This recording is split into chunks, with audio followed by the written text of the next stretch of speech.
주일 예배를 드리고 또 이렇게 이제 담임 목회자로 하루를 보내는 가운데 낯설지가 않은 느낌이 들어서 네. 그 이유를 곰곰이 생각해 보니까 아마 우리 성도님들께서 그냥 환하게 인사해 주시고 네.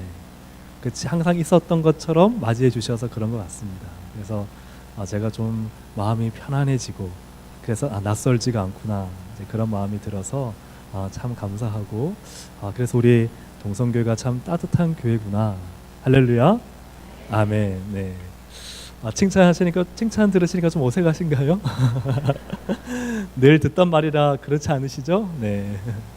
감사합니다. 오늘 첫 주일 오예배 설교를 함께 다니엘서 말씀을 통해서 드러내는 신앙 은밀한 긍휼이라는 제목으로 함께 좀 말씀을 나누고자 합니다. 우리 교회에 다니엘 같은 신앙인이 많아지면 좋겠습니다. 네, 그리고 다니엘 같은 우리의 자녀 세대들이 참 많아지는 게 복인 줄로 믿습니다. 네, 그래서 우리의 다음 세대들이 참 견고하게 우뚝우뚝 서 있으면은 우리가 다 언젠가는 주님 앞에 부름을 받지 않습니까? 그때 우리가 참 평안하겠다. 그리고 주님 앞에 가서 자랑할 게 있겠다. 그렇지 않습니까? 아멘. 그래서 우리가 이 다음 세대, 우리의 바로 밑에 세대도 양육해야 되지만 우리의 유치부, 유초등부, 또 우리 중고등부, 청년부, 우리의 다음 세대들이 다니엘 같은 신앙인들로 세워지기를 우리가 함께 힘쓰고 만들어 나가면 좋겠습니다. 그래서 오늘 다니엘 말씀 함께 좀 나눌 텐데요. 다니엘은 참 믿음이 좋습니다. 우리가 이 말씀을 참 많이 들어서 알고 있지 않습니까? 참 다니엘은 믿음이 좋다. 근데 그 믿음이 좋다는 게 뭘까요? 그것은 하나님 말씀대로 사는 것이죠. 목에 칼이 들어와도 하나님 말씀을 선택하는 것입니다. 그게 믿음이 좋은 것입니다. 오늘 다니엘이 자신의 믿음을 드러내는데 그 믿음을 드러내는 장소는 평안한 예루살렘 성, 자기가 살던 고향이 아니었습니다. 자기가 살던 고향에서는 누구든지 다 하나님 얘기해도 율법 얘기해도 다 고개를 끄덕이고 신앙을 얘기해도 거리낌이 없고 누구 신앙 얘기한다고 잡아가지도 않고 내가 하나님 믿는다고 해도 하나님 믿으니까 율법대로 살겠습니다 해도 모구에다가 칼을 들이밀지도 않고 이제 그런 이런 그 다니엘이 태어난 예루살렘에서 그의 신앙이 드러난 것이 아니라는 거죠. 그의 신앙이 드러난 곳은 어디입니까? 바벨론. 바벨론은 느부갓네살이라는 그 당시에 세계를 제패한 가장 강력한 왕권을 가지고 있고 말 한마디면은 그냥 파리 목숨처럼 사람을 죽일 수 있는 그런 강력한 왕권의 지배 아래서 다니엘이 거기서 공부하고 수학하고 있었습니다. 이교도의 문화가 판을 치고 우상 숭배가 당연하고 거기에 있는 사람들 대부분은 여호와가 누군지 모르는, 그래서 율법을 이야기하면 어느 나라 사람이냐고, 여기 율법을 얘기할 필요 없다, 여기 오면은 로마 법을 따르는 것이 아니라 이 바벨론의 법을 따라야 한다. 그 정도의 아주 강력하고 파워와 힘이 있는, 그것이 하나님의 파워와 하나님의 힘이 아닌 세상의 어떤 권세 잡은 자의 파워와 또 느부갓네살이라는 절대 권력. 나중에 느부갓네살이 자기의 모양을 따라서 금신상을 만들잖아요. 그러니까 신적인 존재로서의 그런 강력한 힘을 가진 그 왕권 아래에 이 다니엘이 신앙을 드러낸다는 거예요. 우리로 표현한다면은 이 종교의 자유가 잘 보장된 이 대한민국이 아니라 북한 같은 곳, 그죠? 요즘 참 선교하기 힘든 중국 같은 곳, 이슬람 문화권, 그런 곳에서 자신의 신앙을 드러내고 있다 하는 것이죠. 우리가 살아가는 삶의 환경에서도 충분히 우리의 신앙이 드러날 수 있지만, 그러나 그 신앙이 가장 분명하게 드러나는 곳은 예루살렘 성전이 아니라 어디입니까? 바벨론. 이 바벨론 제국에서 진짜 믿음이 드러나더라 하는 것이죠. 이를 다시 다른 말로 표현하면은 신앙이 드러날 수 없는 곳에서 신앙이 드러나야 진짜 신앙이다. 그렇지 않습니까? 우리가 다 모여있는 교회 공동체 안에서 참 신앙은 저분 참 신앙이 좋아, 맞습니다. 하지만 그분이 진짜 삶 속에 들어가서 어떤 신앙을 사는지 봐야 안 믿는 사람들이 모여 사는 곳에서 그가 어떤 신앙인으로 사는지를 봐야 아, 진짜 저분이 신앙인이구나 하는 걸 알 수 있다는 것이죠. 신앙을 드러낼 수 없는 곳에서 신앙을 드러내는 다니엘. 8절에 한번 보실까요? 오늘 말씀 8절을 보시면 제가 읽어보겠습니다. 다니엘은 뜻을 정하여 왕의 음식과 그가 마시는 포도주로 자기를 더럽히지 아니하리라 하고 자기를 더럽히지 아니하도록 환관장에게 구하니. 왜 다니엘은 왕의 음식과 포도주를 거부하는 것일까요? 그것은 율법의 기준에 비추어 보아서 하나님 앞에 거룩한 음식이 아니라 부정한 음식이기 때문입니다. 그리고 그러한 부정한 음식은 단지 육신만을 더럽히는 것이 아니라 그의 마음과 생각과 그의 영혼까지 영향을 미치기 때문이죠. 그래서 우리는 사실 죄를 지을 때 그냥 이거는 죄일 뿐이야라고 생각하지만, 그러나 그 죄가 어느 순간 우리의 마음 속에 침투하고 생각 속에 침투하고 영혼을 장악하게 될 때 우리의 영혼이 병들게 됩니다. 간단히 지나갈 수 있는 죄 같지만 그 죄가 어느새 내 영혼을 갉아먹고 그 영혼을 죽일 수 있다는 거죠. 사소한 거짓말인데 이쯤이야 하는 것들이 어느새 우리의 영혼을 병들게 하고 심지어는 죽일 수 있다는 거예요. 다니엘이 먹는 음식, 그 음식은 단지 그의 육신만이 아니라, 단지 율법을 지키는 것만이 아니라 그의 마음과 생각과 나아가서 하나님과의 관계 속에서 너무너무 중요했던 거예요. 그래서 하나님, 우리가 먹는 음식들, 또 우리가 우리의 살아가는 삶 속에서 우리의 육신 속에 들어오거나 아니면 우리가 습관적으로 반복적으로 행하는 행동들이요, 아무렇지도 않은 것 같지만 중요합니다. 중요합니다. 우리의 삶의 습관과 먹는 것, 이런 것들을 거룩하고 깨끗하게 하시기를 주님의 이름으로 축복합니다. 다니엘은 이 하나님 말씀 율법을 지키는 율법주의자가 아니라 그 음식을 먹음으로 인해서 자신과 하나님과의 관계가 깨어질 뿐만 아니라 그것이 자신의 육신과 삶에 미칠 부정적인 영향들을 알고 있었던 거예요. 그래서 그것을 거부한 것입니다. 왜요? 나에게는 그 음식을 먹고 그냥 느부갓네살 밑에서 아무 그 저항 없이 잘 지내는 것보다 하나님 말씀을 지키기 위해서 세상과 저항하는 것이 더 중요했기 때문이죠. 다니엘은 그런 믿음이 있었습니다. 다니엘은 음식쯤이야라고 생각하지 않았기 때문에 그는 전혀 선택권이 없는 자리에서 거부권을 행사해요. 이게 참 멋있지 않습니까? 너는 선택권이 없어. 그죠? 다니엘에게는 선택권이 없어요. 먹으라면 먹어야 되는 처지예요. 그런데 거기서 어떻게 한다고요? 뭘 행사한다고요? 거부권을 행사합니다. 신앙이란 무엇입니까? 드러낼 수 없는 자리에서 드러내는 것이고, 선택할 수 없는 자리에서 거부권을 행사하는 거죠.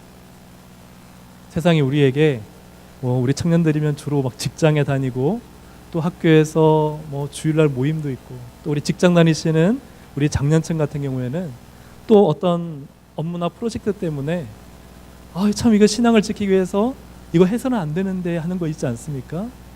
선택권이 없어요. 당연히 회사의 규율이고 학교의 규율이고 이거는 안 하면 안 되는 상황이에요. 그런 가운데서 거부권을 행사하는 거예요. 왜요? 나는 신앙인이기 때문에, 내게는 하나님이 더 중요한 분이기 때문에 거부권을 행사할 수 있는, 그것이 바로 다니엘이라는 것입니다. 다니엘은 매우 똑똑하고 지혜로운 소년이었습니다. 세상적인 사람이었다면, 그가 하나님 모르는 사람이었다면 머리를 돌렸기 때문에 이거는 안 먹을 수 없는 거라는 판단과 계산이 분명한 사람이었을 거예요. 그러나 그는 자신의 지혜와 자신의 똑똑함이나 상황을 대처하는 능력보다 하나님 말씀을 지키기 위해서 신앙의 올곧음을 선택한 사람이다. 우리의 신앙이 올곧을 때 주님은 그것을 보십니다. 우리의 신앙이 바를 때, 우리의 신앙이 이런저런 상황 가운데 흔들리지 않을 때 주님은 아십니다. 여러분 그렇잖아요. 주위에 있는 분들 보시면 참 저분은 바른 분이야, 참 저분은 목에 칼이 들어와도 올곧은 분이야. 그런 분 있으신가요? 없으신가요? 있으시죠. 근데 그거는 무엇이 말해줍니까? 그분의 삶이 말해주죠. 그분이 어떠한 삶을 사는가, 그것을 보면 알 수 있습니다. 하물며 우리도 알 수 있는데 누가 정확히 아실까요? 하나님은 아시죠. 우리 옆에 있는 분들한테 하나님 다 알고 계시답니다. 이렇게 한번 얘기해 주세요. 하나님 다 알고 계시답니다. 왠지 찔리신가요? 네, 저도 찔리는데요. 하나님은 다 알고 계세요.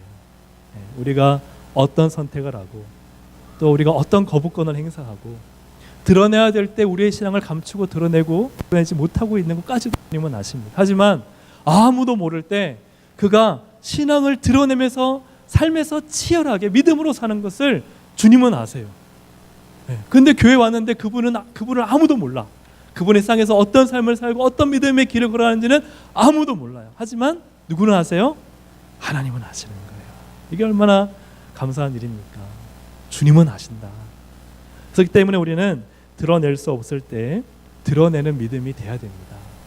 선택권이 없을 때라도 우리는 믿음으로 거부권을 행사할 수 있는 다니엘 같은 믿음이 우리에게 필요한 것이죠. 신앙을 삶에서 드러내는 문제 때문에 고민한 미국에 한 목사님이 계셨는데 이분은 고든 코스비라는 목사님이고 이 교회는 우리 교회 같은 정도의 규모였던 것 같아요. 이 교회 규모도 한 150명 정도. 저는 정확히 우리 교회 숫자는 제가 아직 잘 모르지만 아마 한 우리 교회 공동체 정도의 숫자였던 것 같습니다. 근데 이 교회가 75개의 사역을 하는데요. 75개의 사역을 하는데 이 사역들이 어떤 사역이냐면 노숙자를 위해서 병원을 짓고 노숙자를 위해서 주거시설을 만들고 아파트 2채를 사가지고 임대 사업을 하는 거예요. 어려운 분들에게 무상으로든지 저렴한 유지비를 받고 임대를 하고 그 외에도 수많은 사역들을 75개, 75개의 사역을 몇 명이요? 150명이 하는 거예요. 근데 이 목사님이 왜 이런 교회를 세우게 됐냐 하면은 이 목사님이 제2차 세계대전 때 군목으로 이렇게 목회하게 되었습니다. 목회를 하는 가운데 자신이 세례를 준 어떤 한 병사가 생각이 나서 그 부대로 찾아갔어요. 그래서 그 지휘관을 만났습니다. 그래서 지휘관한테 말하기를 조라는 사람이었는데 그 사람이 잘 살고 있는지 궁금합니다. 그러니까 지휘관이 도대체 뭐 때문에 궁금합니까? 그가 우리 교회에서 예수 믿고 세례를 받았는데 지금도 그리스도인으로 잘 살고 있는지요. 그러니까 관심이 있고 그래서 한번 신방을 간 것이죠. 그러니까 그 지휘관이 하는 말이 그래요? 조가 그리스도인이었나요? 우리 중대에서는 아무도 이 조라는 친구가 그리스도인인지 모릅니다. 목사님이 충격을 받은 거예요. 왜냐하면 자기가 세례를 주고 세례를 주기 전에 교육을 시키고 그렇게 했는데 그가 그리스도인인지를 아무도 모르고 그도 그리스도인인지 밝히지 않았다는 거예요. 드러내지 않았다는 거예요. 또 한 번은 군대에서 이런 일이 있었습니다. 노르망디 상륙작전 아시죠? 그때 그 직전에 한 장교가 자기를 찾아왔어요. 목사님 그래서 이제 상담을 좀 받고 싶다고. 자기가 내일이면은 이 전투에 들어가는데 이 전투는 너무나 위험한 전투여서 자기가 살아 돌아올지 모르겠습니다. 저에게 5분 동안 예수 그리스도와 복음에 대해서 얘기해 주십시오. 근데 그는 신앙인이었고 오랫동안 그리스도인이었어요. 그래서 이 목사님이 복음에 대해서 예수 그리스도에 대해서 얘기를 한 다음에 마지막에 하나님 당신을 사랑하십니다. 그렇게 보내고 나서 그 다음날 아침에 전사자 명단이 떴는데 그분의 이름이 있는 거예요. 그리고 거의 한 130명의 장교 중에 21명만이 살아 돌아왔습니다. 그러니까 많은 사람들이 그 작전에서 죽은 거예요.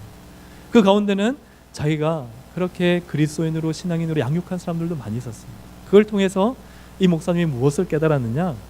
그리스도인 중에서 명목상의 그리스도인이 많다는 걸 깨달았어요. 세상 가운데 자기가 그리스도인인 것을 드러내지 않고 살아가는 사람이 이렇게 많구나. 마지막 그 죽음의 순간인가 되어서야 그렇게 교회 잘 나오던 친구가 그때서야 비로소 예수와 복음에 대해서 궁금해하는구나. 자기는 나가서 교회를 개척하면 다 그리스도인, 예수 믿는 사람을 만들어야 되겠다. 명목상의 그리스도인은 만들지 말아야 되겠다. 그리고 나서는 막 사람들을 불러 모으기 위한 목회를 하지 않고 한 명 한 명을 정성 들여서 예수 믿는 사람, 또 예수를 위해서 헌신하는 사람을 세운 거예요. 그러니까 그 150명이라는 그리스도인들이 다 하나님 나라의 멋진 사역을 하는 그런 교회로 세워졌습니다. 사랑하는 여러분, 드러내시기를 주님의 이름으로 축복합니다.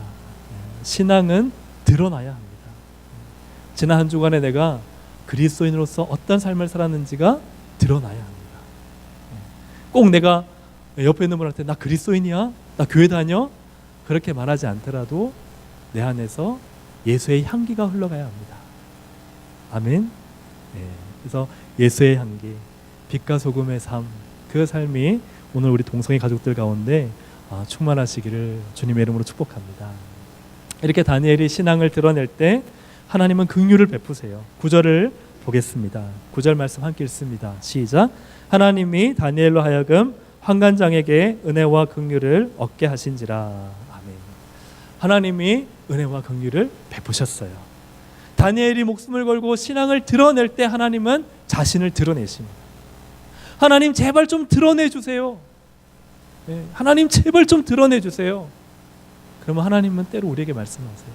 네가 먼저 믿음을 보여줘. 네가 먼저 믿음을 보여줘. 네가 정말 나를 사랑하니 나를 사랑하는 증거를 보여줘. 그러면 내가 나타날 거야. 오늘 우리의 삶 가운데 하나님을 드러낼 때 하나님이 드러나십니다. 아멘. 정말 하나님은 그렇게 일하세요. 9절에 보면 하나님이 환관장에게 은혜와 긍휼을 얻게 하셨다는데, 하나님께서 은혜와 긍휼을 얻게 하셨다면 어떤 일들이 일어나야 할까요? 환관장을 찾아가서 제가 이제부터 왕이 주는 음식과 이 포도주 안 마시겠습니다. 왜냐하면 저희 율법에 금하고 있기 때문입니다. 하나님이 은혜와 긍휼을 얻게 하셨어요. 그러면 환관장이 어떻게 말해야 되겠어요? 어유 그래, 네 말이 맞다. 그렇게 해라. 오케이. 그래야 되지 않을까요? 그렇지 않습니까? 그게 우리가 생각할 때 은혜와 긍휼이잖아요. 여러분이 간절히 기도하는 기도의 제목에 은혜와 긍휼을 얻게 하시면 어떤 일이 일어나야 될까요? 당장 그 다음 날에 문제가 해결되거나 아니면은 필요한 것들이 채워지거나 뭔가 그런 역사들이 나타나야 그래 내가 은혜와 긍휼을 얻었다. 우리 청년들이라면은 그렇게 기도하고 시험을 쳤는데 당장 그 다음 날 합격되었습니다. 그죠? 네. 그걸 받으면 하나님이 은혜와 긍휼을 주셨구나. 그렇게 여길 것입니다. 그런데 10절을 보십시오. 10절을 보시면 어떻게 기록되어 있습니까?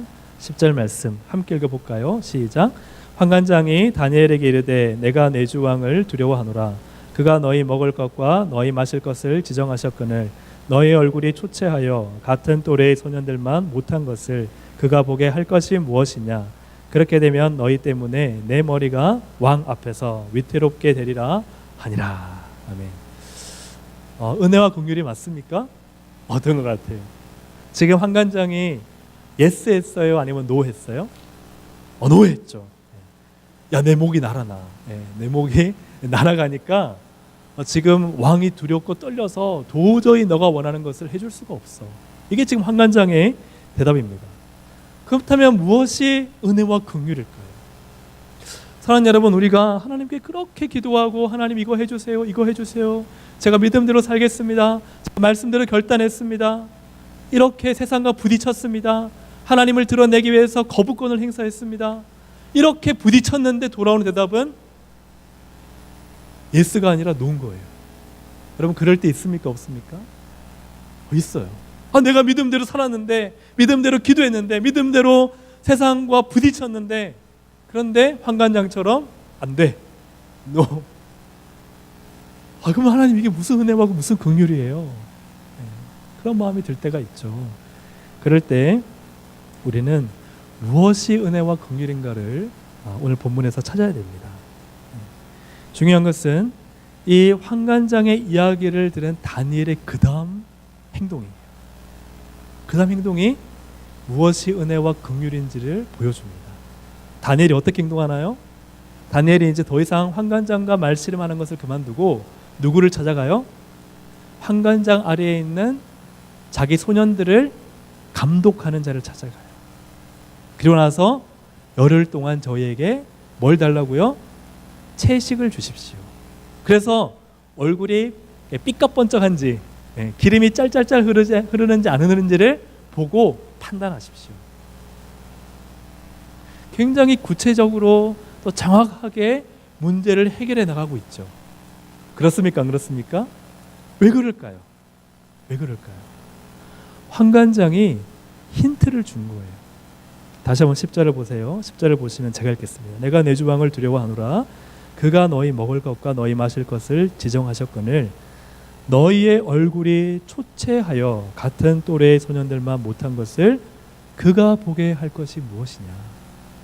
환관장이 뭘 두려워하는지를 자기 입으로 얘기해요.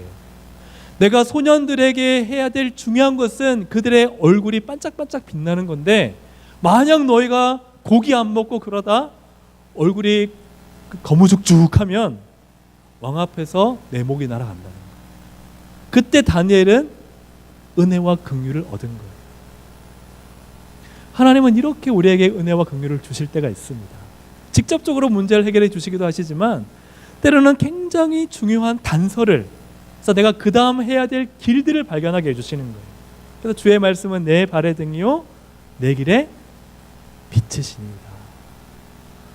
하나님께서 저 끝까지 그냥 한 번에 싹 보여주시면 좋겠는데, 그죠? 우리는 그렇잖아요. 한 번에 한 방에 싹 해결해 주시면 좋겠는데, 요거 한 걸음 딛고 나면 보이고 그 다음 한 걸음 또 딛고 나면 보이게 하시는 거예요. 그게 은혜와 긍휼이더라. 우리 인생이 그렇지 않습니까? 하나님 그냥 한 방에 다 평생에 걱정하지 않고 그냥 문제 없이 살면 좋겠는데, 이 문제 하나 해결하고 나면 그 다음 또 은혜와 긍휼이 있고, 이 은혜와 긍휼이 있고 난 다음에는 또 문제가 있고, 이 고비를 넘기고 나면 또 하나님의 은혜와 긍휼이 있고, 하나님이 그렇게 우리에게 은혜와 긍휼을 주시더라 하는 것이죠. 다니엘은 환관장에게 야, 너 무슨 얘기야? 그냥 가. 어서 썩 꺼져. 그냥 무시해버리고 보내버리면 다니엘과 친구들은 그냥 돌아와야 돼요. 해결할 방법이 없는 거예요. 근데 하나님이 환관장에 감동을 시키사 문제를 해결할 수 있는 방법을 환관장의 입술로 알려주게 하시는 거예요. 그래서 다니엘이 그걸 싹 받아가지고 감독하는 자한테 가서 우리 채식을 한번 열흘 동안 시험해 봅시다. 문제가 해결되는 거예요. 문제가 해결되고 채식을 먹어도 하나님이 그들의 모든 필요한 영양소를 공급하시되 특별한 은총으로 그들을 빛나게 하신 줄로 믿습니다. 우리의 자녀들이요, 세상의 학문이나 많은 세상의 것들을 먹고 자란다고 그들이 윤택해지는 것이 아닙니다. 하나님 말씀을 먹고 자라야 그의 영혼이, 그의 얼굴빛이, 그의 삶이 윤택해지는 줄로 믿습니다. 그래서 우리는 하나님의 말씀으로 양식을 먹어야 돼요. 할렐루야. 그래서 우리도 양식을 먹고 우리 자녀도 먹이고, 우리 선생님들도 우리 학생들을 먹이고, 우리 목장 리더들도 우리 목원들을 말씀으로, 기도로 양육하고, 그렇게 우리의 얼굴이 빛나게 되는 것이죠. 이것이 하나님의 은밀한 긍휼입니다. 우리는 큰 기적이 나타나고 뭔가 내가 원하는 대로 신비한 것이 나타나야 하나님의 역사다. 맞습니다. 하나님의 역사죠. 그러나 때로는 하나님은 그냥 사람과 사람 관계 속에서 한마디 말, 그냥 별것 같지 않고 툭 던지는 말을 통해서 하나님은 은혜와 긍휼을 베푸시는 거예요. 영적으로 깨어있고 기도하는 분은 딱 알아차리고 그것을 받는 거예요.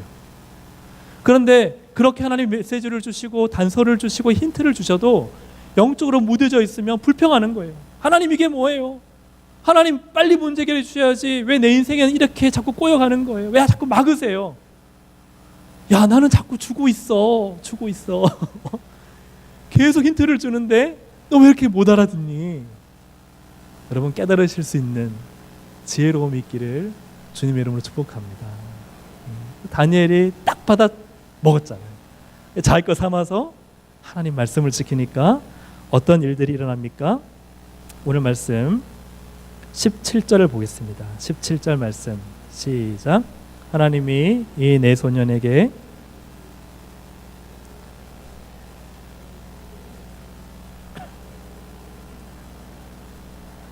아멘. 20절 말씀 시작. 왕이 그들에게 모든 일을 묻는 중에 그 지혜와 총명이 온 나라 박수와 술객보다 10배나 나은 줄 아니라. 아멘. 참 하나님께서 이렇게 하나님을 위해 신앙을 드러내고 깨어 있어서 주님의 말씀대로 어떻게든 포기하지 않고 사는 사람에게는 다니엘처럼, 다니엘 같이 복을 주시는, 또 쓰시는 하나님이신 줄로 믿습니다. 그러므로 우리는 신앙으로 살고, 그리고 우리 자녀들도 신앙으로 양육해야 되는 것이죠. 왜요? 거기에 10배가 있기 때문에. 거기에 10배가 있기 때문에. 사무엘하 6장에 보면은 다윗은 하나님의 언약궤를 다윗성으로 가져오는데요. 그런데 그때 우리가 아는 것처럼 우사가 세수로에 실은 언약궤, 그 언약궤가 흔들릴 때 그것을 잡지 않습니까? 원래 언약궤는 제사장들이 메고 와야 되는데, 또 만져서는 안 되는데, 우사가 그것을 잡을 때 하나님께서 진노하사 우사를 죽이십니다. 우사를 죽이자 다윗은 언약궤 가져오기를 즐겨하지 않아요. 왜 그랬을까요? 왜 다윗은 하나님의 언약궤를 가지고 오면서 덩실덩실 춤을 췄는데 우사가 죽을 때 왜 언약궤를 가져오지 않고 오벳 에돔의 집에 뒀을까요? 왜 뒀을까요? 아마 이 다윗의 마음에는 좀 뭔가 큰 낙심이 있었던 것 같습니다. 내가 이렇게 하나님의 일을 하려고 즐거운 마음으로 많은 수천 명을 동원해서 수백 마리의 짐승을 잡으면서 이렇게 하는데 사람이 죽어? 그죠? 얼마나 마음이 낙심이 됐겠어요. 그러니까 큰 잔치 축제가 순식간에 장례식이 된 거예요. 그러니 다윗의 마음의 실망감과 낙심과 이게 하나님의 뜻이 아닌가? 그래서 오벳에돔의 집에 놔둬버리는 거예요. 어떻게 보면 문제라기보다는 이 중요한 부분을 그냥 외면하고 모른 척 해버린 거죠. 그때 하나님께서 오벳에돔의 집에 석 달간 있으시면서 복을 주세요. 근데 우리가 보통 오벳에돔이 레위 지파 사람으로서 굉장히 언약궤를 잘 섬겼겠다라는 추측성 생각을 하지만, 실제로 성경에 보면은 오벳에돔이 물론 잘 섬기긴 했겠죠. 하지만 그가 잘 섬겨서 복을 받았다는 말씀은 없어요. 왜 하나님께서는 오벳에돔의 집에 3개월 동안 복을 주셨을까? 그 이유가 뭐라고 생각하세요? 하나님은 다윗에게 힌트를 주신 거예요. 야, 여기 언약궤 있는 곳에 복 받지? 언약궤 만졌다고 물론 우사가 잘못해서 사람이 죽고 장례식이 되었지만, 그러나 하나님의 임재가 있는 이 언약궤는 쉽게 표현한다면 복덩어리야, 은혜 덩어리야. 우리가 신앙생활하다가 뭔가 좀 잘 좌절하고 또 실망하고 하는 일이 있잖아요. 하지만 하나님은 우리에게 힌트를 주시는 거예요. 말씀대로 살면 하나님이 함께 하셔, 역사하셔. 그 힌트와 자극을 줄 때 다윗이 오벳에돔 집에 복을 받는 거예요. 맞아. 비록 이렇게 안타깝고 슬픈 일이 있었지만, 비극적인 일이 있었지만, 맞아. 하나님께서 함께 하시는 곳은 이처럼 은혜와 복이 있어 하고 사람들 끌고 가서 다시금 언약궤를 가지고 다윗성으로 메고 올라오는 거죠. 사랑하는 여러분, 우리의 신앙이 혹 좌절과 어려움 가운데 있더라도 여러분 낙심하지 마십시오. 다시 나와 기도하면 됩니다. 다시 말씀 붙잡으면 됩니다. 다시 하나님 말씀대로 결단하며 신앙을 살기로 결단하면 됩니다. 그러면 주님은 일하십니다. 오늘 이 다니엘은, 또 다윗은 우리에게 그런 말씀을 보여주고 있습니다. 하나님께서 이처럼 우리의 삶과 인생에 놀라운 힌트를 주시고 그 은밀한 긍휼을 베푸실 때 그 전에 무엇이 있었는가? 다니엘이 신앙대로 살기로 결단했더라. 목숨을 걸고 드러내기로 결단했더라. 드러내고자, 하나님을 드러내고자 하면 하나님이 그를 높이십니다. 그 일을 했더라. 그러니 하나님이 이처럼 복을 주시더라. 사랑하는 여러분, 제가 가장 위험한 곳이 어딜까 생각해 봤어요. 제가 가장 위험한 곳은 어딜까? 제가 교회에 있으면 가장 위험할까요? 제가 집에 있으면 가장 위험할까요? 제가 재짓기에 가장 위험한 곳은 어딜까요? 아무도 저를 모를 때, 아무도 저를 아는 사람이 없을 때, 그때가 제일 위험할 때. 그래서 차에 있으면서 아무도 안 타고 아무도 보는 사람 없으면 가속 주행하고 빵빵거리고 그러잖아요. 아무도 보는 사람이 없으니까.